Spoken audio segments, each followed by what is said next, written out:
Jonathan here with Central Sound. I'm going to show you how to replace the ear pads on your Corsair HS65. If you need a set, tap or click up there. These ear pads are a little bit tricky. They can be kind of stubborn. You want to grasp and twist them towards the headband piece. So get a good firm grip and then twist towards the headband. You may hear a clicking sound. Generally you do. And each one is labeled L or R for right, and they have small plastic clips on there which can break, so you got to be careful.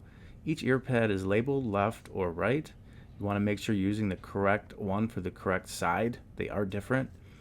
And when installing, you want to make sure it's flat and flush and cocked a little bit to the side, and then twist it so it snaps into place.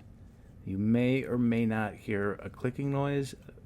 Just test it to make sure it's on there pretty sturdy. If it comes off easily, then try again. It might take a few attempts. These are stubborn ear pads.